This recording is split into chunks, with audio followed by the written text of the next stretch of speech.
In this video I'll show you how to calculate the reliability in a multi-level model or linear mixed effects model. First I'll show you some approaches that are often used but that are suboptimal, and then I will demonstrate in detail with our code the approach I would recommend. The first approach that is quite common but that you shouldn't use is just ignoring the multi-level structure. Just using your data in the long format and calculate Chromebox alpha or McDonald's omega. There are two reasons why you shouldn't do that. First, you lose the information about the multi-level structure. And secondly, you will get wrong standard errors for the reliability. But the first problem is the bigger problem. The second approach you shouldn't use, just calculating the reliability for the group means, or in a longitudinal model for the person means. That is the level 2 reliability alone. Because again, in a multi-level model you want to look at different levels. So it's not appropriate to report the reliability only for one of those levels. The third approach that could be used in certain situations is relevant only for longitudinal models. There you could calculate the reliability separately for each measurement wave and then report the range of values you got. If you are only interested in the precision of the measurement instrument, that's okay. However, again, here you lose all information about the multi-level structure. So what should you do? You should calculate the reliability separately for level 1 and for level 2. Because for your level 1 effects, the level 1 reliability is relevant. For your level 2 effects in your model, the level 2 reliability is relevant. And those two values in general will not be the same. In most cases, the level 2 reliability, that is the between reliability, will be higher. How can we calculate the reliability on two levels?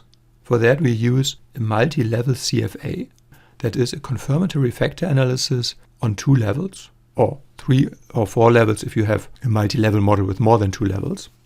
There are two main tools you can use.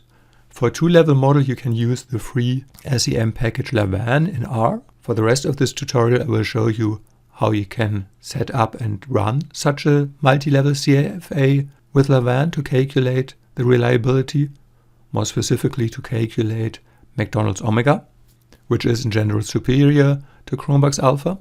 If you have more than 2 levels, then currently Lavan is not a solution. For that you could use M+. At the end of this tutorial I'll show you the reference to a journal article that provides M+ code. How to do it in R? First we need to load Lavan. Here's the dataset I'll be using. It's an example dataset from Hox et al.'s book about multi-level modeling. You can find this dataset on the internet. And we'll be looking at these 3 measurements: figures, animals, occupants. Those should form one factor, so you could calculate a subscale for those. And we want to check the reliability for a subscale made up of these 3 items. First we set up our model, and for a multi-level CFA we need to specify our model separately for both levels. It starts with level :1, then the model specification for level 1, that is for the within effects, and then level :2 and the model for level 2 for the between effects. First the loadings, FW, factor within, and then the 3 items. And I use labels. You can choose their names as you want. I have this system for this purpose of naming them LW1, that is loading within 1, that is the first item, loading within 2, loading within for the second item, and so on. If you have more than 3 items in your scale, you just add the additional items at the end of this line with additional labels. LW4 multiplied with a 4th item, and so on.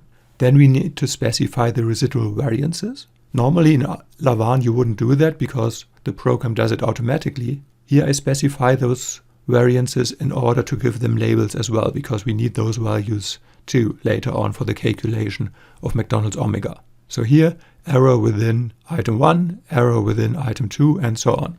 And using those labels now we can calculate the within person omega. We have a numerator, the sum of the loadings squared, and the denominator, again, the sum of the loading squared plus the error variances. And omega then is simply numerator over denominator.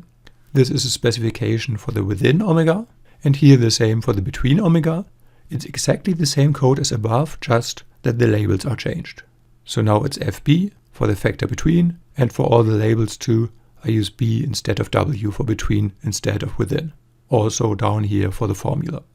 Based on this model specification, we can calculate the CFA, the name of the model, the data frame. This parameter is necessary, std.lv equals true. With this, we standardize the value of the latent factor. We have to do that because the formula above for omega is based on a standardized latent factor. And because it's a multi-level CFA, we need a cluster variable. In this example, it's family, because here we have children nested within families. And then we can look at the results. First, as always, we have to check whether we have a sufficient fit for our model. In this model, it's not relevant because we have 3 items and a CFA with 3 items just identified. So here we can see we have by necessity a perfect fit. It is here a chi-square value of 0. First, the loadings. Here we can see the loadings for the within part, and here the loadings for the between part. We can see the loadings for the between part are higher than for the within part. The error variances. Here we can see the error variances for the level 2 for the between part are smaller than for the within part. And that indicates that the reliability omega will be higher for the level 2 for the between effect. And here we have the results for our defined parameters. Relevant are the 2 lines for omega within 0.831 and omega between 0.952. And this is a fairly typical result. The between reliability will in general be higher. That's because possible random fluctuations on the within level even out to a certain extent if you aggregate them on the between level. So these are the 2 results you would report. Just as a comparison, let's look at a 1-level reliability. Here we have the raw alpha of 0.88, somewhere in between the level 2 and the level 1 reliability. And here we have the omega, 0.89, again, somewhere in between the level 1 and the level 2 reliability.